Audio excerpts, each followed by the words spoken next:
Fasting prayer के बारे में बहुत सीखते, लेकिन हमें फास्टिंग के बारे में भी सीखना चाहिए। और मेरे मन में ये बोझ भी परमेश्वर ने दिया कि जब हमारा महीना शुरू होगा आने वाला, तो हम पहले महीने शुरुआत में हम फर्स्ट डे में या जब भी आपको अगुवाई है पहले हफ्ते में, तो हमारे चर्च में तो क्या होता है कि पूरे पहले वीक में फास्टिंग प्रेयर होती है। और तो फास्टिंग प्रेयर जितना भी आपका मन होता है आप फास्टिंग प्रेयर करें, और फास्टिंग प्रेयर के लिए आपको ज़रूर करना है। और अगर आपके मन में ये लगता है कि मैं किसी कारण से नहीं कर सकता हूँ, तो 1 दिन या 2 दिन या एक ही दिन करें, लेकिन आप पूरे सप्ताह में 1 दिन फास्ट ज़रूर रखें, क्योंकि परमेश्वर फास्ट की प्रार्थना में बहुत सामर्थ होती है। फास्ट की प्रार्थना में बहुत सामर्थ होती है, और फास्टिंग के साथ प्रार्थना करने से परमेश्वर हमारे सेक्रीफाइस को देखता है, और क्या क्या चीज़ें होती हैं उसके लिए आज के वचन का टॉपिक हमें प्रभु ने दिया है फास्टिंग प्रेयर। तो मैं परमेश्वर का धन्यवाद करती हूँ, और अपने एल्डर्स और डीकन्स का धन्यवाद करती हूँ। और बाइबल स्टडी बहुत अच्छी हुई, और सारी प्रेज एंड वर्शिप ने बहुत अच्छी प्रेज एंड वर्शिप की, सब लोग बहुत अच्छे से खाने करे, मैं सबका धन्यवाद करती हूँ। और हर एक बातों के लिए मैं परमेश्वर का धन्यवाद करती हूँ, और जितने भी मेरे नए बहन भाई आए हैं उनके लिए भी मैं प्रभु का हाथ उठा के धन्यवाद करती हूँ। और मैं आप सभी लोगों से अनुरोध करूँगी कि आने वाला संडे पहला संडे है, और मैं बहुत एक्साइटेड हूँ कि आने वाले पहले संडे में आप सब लोग मुझे इसी तरह दिखने चाहिए, और इससे भी ज़्यादा चर्च लोग भरा होना चाहिए। तो आइए हम और इस शिक्षा को लेते हैं परमेश्वर की फास्टिंग एंड प्रार्थना। तो फास्टिंग हमें बन रही है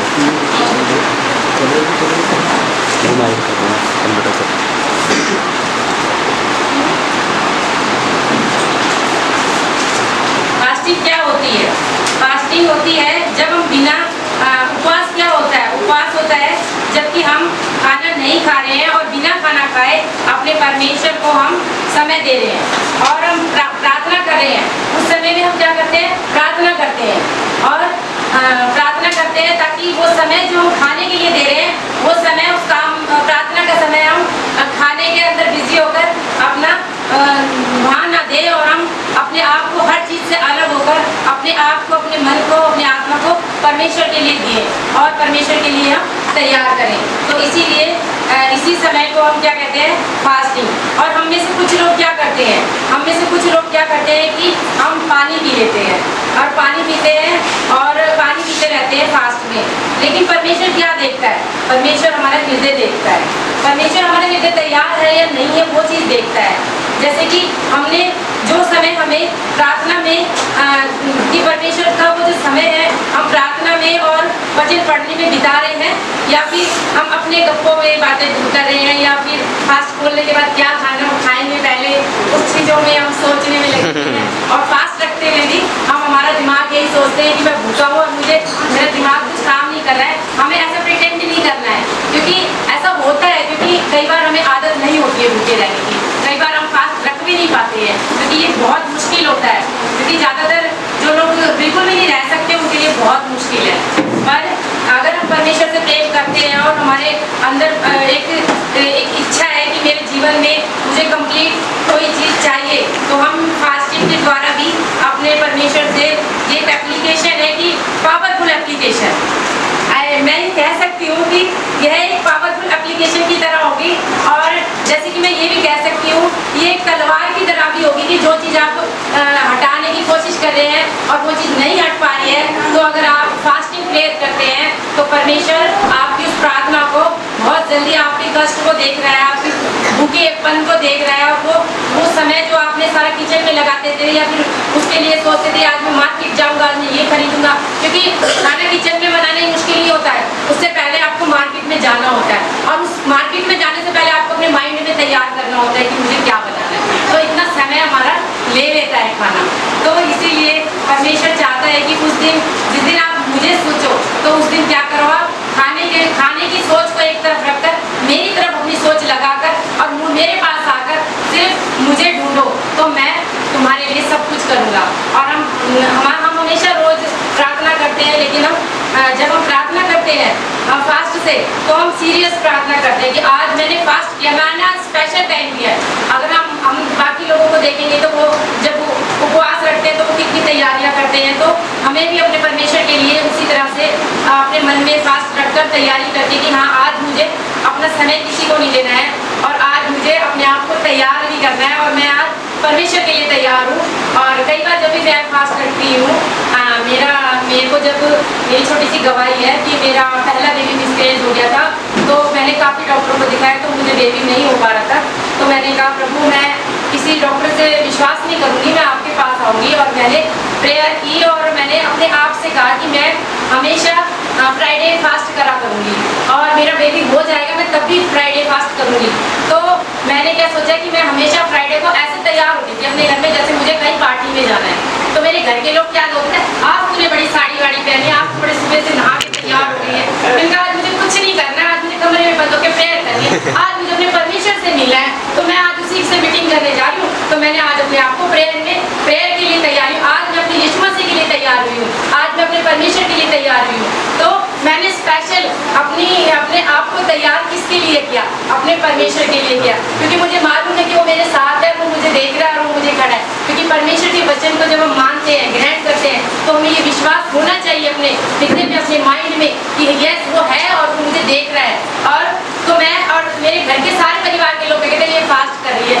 और कभी भी ऐसा होता मेरे ससुर ना कभी मीट लाए ना लाए, वो बकरे का मीट उस दिन फ्राइडे को आता ही अच्छा लाते थे 1-2 किलो। और क्या पता नहीं मेरे दिल में क्या हो रहा था कि मैं बकरे का मीट ले आऊँ आज हो सकता है कि संडे को ला सकते थे लेकिन वो फ्राइडे को ही लाते थे। और मैं सोचती थी कि सब कहते थे ये फास्ट रखती है ना तो परमेश्वर इसे शाम को अच्छा खाना खिलाना चाहता है। तो देखो कितना अद्भुत बात है कि पापा कभी लाए ना लाए लेकिन हर फ्राइडे को लेके आ जाते हैं। उनको पता नहीं अपने आप से क्या दिमाग होता है, उनको ये ध्यान भी नहीं रहता होगा शायद कि मेरी बड़ी बहू प्रेयर करती है या आज वो फास्टिंग में है, इतना ध्यान नहीं होता। लेकिन परमेश्वर किसी से भी कुछ भी करवा सकता है।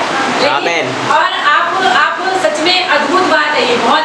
और उस दिन हमारे घर में मीट बनता था और मेरे पति पता क्या कहते थे, मंजू जब भी फास्टिंग रखती है ना तो बहुत अच्छे से मीट तो मैं और अब ज़्यादातर पता है क्या होता था, सुबह सुबह में हमारे घर में कोई पकौड़े बना रहा है और रसगुल्ले वगैरह आ रहे हैं तो मैं देखती थी, लेकिन मेरा 1% भी मेरा मन नहीं होता था खाने का। मैं कहती थी नहीं परमेश्वर आपसे भी मीठा और आपसे इन चीज़ों से भी स्वादिष्ट मेरा परमेश्वर है, क्योंकि परमेश्वर का वचन और परमेश्वर मधु से भी मीठा है। आप उसी के नशे में जब हो जाओगे तो आपको दिखाई नहीं देगी। आप हर चीज़ से ज़्यादा अगर आपको कोई गाली नहीं देगा ना आपसे कोई चिढ़ेगा भी तो भी आप माफ़ कर देंगे, क्योंकि आपके मन में ये होगा कि मेरे परमेश्वर को जब सलीब पे चढ़ाया जा रहा था तो वो ये कह रहा था कि हे प्रभु इन्हें माफ़ कर, ये नहीं जानते कि ये क्या कर रहे हैं। तो आपका हृदय भी परमेश्वर, क्योंकि आप देखते हैं कि जब एक छोटा बच्चा होता है तो उसको क्या बोलते हैं, ये अपनी पापा पे गया, ये अपनी मम्मी पे गया है। लेकिन जब आप प्रभु यीशु मसीह को कन्फेस कर लेते हैं और आप जब उसको अपना बेटा बेटी बन जाते हैं, जैसे कि यूहन्ना की पहले वचन में लिखा हुआ नहीं जा रहे हैं लेकिन मैं बता रही हूँ आपको, तो उसमें क्या लिखा हुआ है, क्योंकि टाइम मेरे पास बहुत है बोलने के लिए तो इसलिए मैं सिर्फ छोटा सा, क्योंकि उसमें लिखा है 1:12 में यूहन्ना में कि जितना ने उसे ग्रहण किया परमेश्वर ने उन्हें अपना बेटा बेटी होने का अधिकार दिया। तो जब हम उसके बेटा बेटी हैं तो क्यों नहीं हमारे अंदर कुछ अलग होना चाहिए, एक अलग सी ज्योति होनी चाहिए, एक अलग से हृदय होना चाहिए फॉरगिविंग का, और एक अलग से जब हम हर चीज़ में अनफॉरगिवनेस वाला हार्ट रखेंगे तो कैसे हम परमेश्वर से आशा रख सकते हैं कि वो कुछ अच्छा हमारे जीवन में करेगा, जबकि हम सब कुछ बुरा कर कर भी अपने परमेश्वर से आशा रखते हैं कि वो हमें प्यार करे। लेकिन हमारे साथ कोई बुरा करता है तो हम 1% भी अपने मन में उनको नहीं जगह दे सकते हैं, आंखों को उन्हें देख नहीं सकते, उन्हें बर्दाश्त नहीं कर सकते, लेकिन हम अपने परमेश्वर से सारी आशाएं लगाते हैं कि हमने कितने भी गुनाह किए हो लेकिन प्रभु आप हमें सारी आशीष दोगे हैं, क्योंकि हम आपसे तो प्रेम करते हैं लेकिन जब उसकी सृष्टि से आप प्रेम नहीं करते हो, माफ नहीं करते हो, तो आप परमेश्वर से कैसे मिल। तो इसीलिए मैं यही कहूँगी कि फास्टिंग में बहुत सामर्थ्य है। और फास्ट और ये पता नहीं मेरे मन में ये हो रहा था कि काफ़ी दिन हो गए कि ये चीज़ें हमारे हर एक बच्चे को, हमारे हर एक बड़े को, हमारे हर एक पूरे चर्च के बहन भाइयों को मुझे परमेश्वर ये सब चीज़ें हमें शेयर होनी चाहिए। जब हम एक राजा का जब राज्य बहुत मुश्किल के हालात में था और तो उसने क्या किया, उसने एक राजा था कि वो उसका देश बहुत ही बेकार हालत में था और उस राजा का नाम था यहोशापात। आइए हम वचन निकालेंगे दूसरा इतिहास उसका 19।